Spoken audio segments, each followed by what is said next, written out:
നമുക്കിന്ന് ഗജേന്ദ്രമോക്ഷം കഥ എന്താണെന്ന് നോക്കാം. ഈ കഥയിൽ ഇന്ദ്രദ്യുമ്നൻ എന്ന രാജാവാണ് നായകൻ.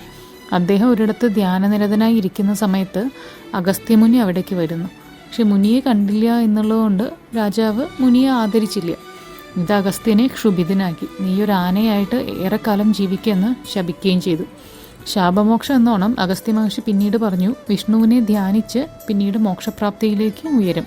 നമ്മളെല്ലാവരും സ്വന്തം മാനസിക മണ്ഡലത്തിൽ രാജാക്കന്മാരാണ്. നമ്മുടെ ലോകത്ത് നാം യഥേഷ്ടം വിഹരിക്കുന്നു. അങ്ങനെ ഇന്ദ്രദ്യുമ്നൻ ഒരു ആനയായിട്ട് വനത്തിൽ വിഹരിക്കാൻ തുടങ്ങി. തൻ്റെടിയായി ഗജേന്ദ്രന് കാട് കുലുക്കി നടന്നു. ആനയ്ക്ക് ആരെയും പേടിക്കാനില്ലല്ലോ, സഹായികളായിട്ട് വേറെയും ആനകളുണ്ട്. അങ്ങനെ ഒരിക്കൽ വെള്ളം കുടിക്കാൻ വേണ്ടിയിട്ട് തടാകത്തിലിറങ്ങി വെള്ളം കുടിച്ച് മടങ്ങിയിരുന്നെങ്കിൽ കുഴപ്പമുണ്ടായിരുന്നില്ല. പക്ഷേ ഗജേന്ദ്രൻ കാല് വെള്ളത്തിലിട്ടിട്ട് വെള്ളം മുഴുവൻ കലക്കി. ഈ അവസരത്തിലാണ് ഒരു മുതല കാല് കടിക്കുന്നത്.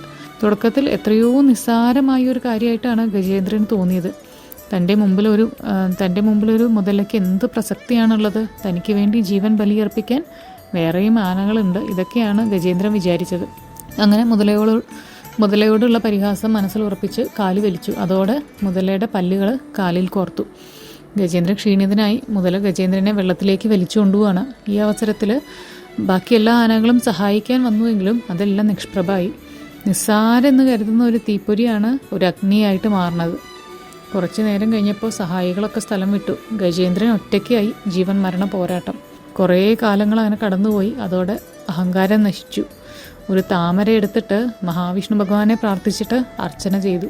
വിഷ്ണു പ്രത്യക്ഷപ്പെടുകയും മുതലയിൽ നിന്ന് രക്ഷപ്പെടുത്തുകയും ചെയ്തു. കൂട്ടത്തിൽ മുതലയ്ക്കും കിട്ടി ശാപമോക്ഷം. വളരെ വലിയൊരു സന്ദേശമാണ് അതിലൂടെ നമുക്ക് മനസ്സിലാവുന്നത്. നമ്മൾ എപ്പോഴും അഹങ്കരിക്കുന്ന ഒരു കാര്യമാണ് നമ്മൾ ഭയങ്കര ശക്തരാണ് എന്നുള്ളതൊക്കെ. പക്ഷെ തനിക്കൊരിക്കലും ആപത്ത് വരികയാണെങ്കിലും എളുപ്പത്തിൽ കൈകാര്യം ചെയ്യാൻ പറ്റുമെന്നുള്ളത്. പതനങ്ങളിൽ നിന്നും കരകയറാൻ കഴിയാതെ വരുമ്പോഴാണ് നാം ദൈവത്തെ വിളിക്കുന്നത്. അഹങ്കാരം അസ്തമിക്കുമ്പോൾ ആത്മജ്ഞാനം മുളപൊട്ടുന്നു. അപ്രതീക്ഷിതമായിട്ടുള്ള വീഴ്ചകൾ സൽബുദ്ധി പ്രദാനം ചെയ്യുന്നു. ഞാൻ നിസ്സാരനാണ് എന്ന് ആ നിമിഷങ്ങളിൽ മനസ്സിലാക്കുകയും ചെയ്യുന്നു. ഗജേന്ദ്രമോക്ഷം കഥ ആവർത്തിച്ച് വായിക്കുമ്പോൾ തീർച്ചയായിട്ടും അതിൻ്റേതായിട്ടുള്ള പരിവർത്തനം നമ്മുടെ മനസ്സിലുണ്ടാവും.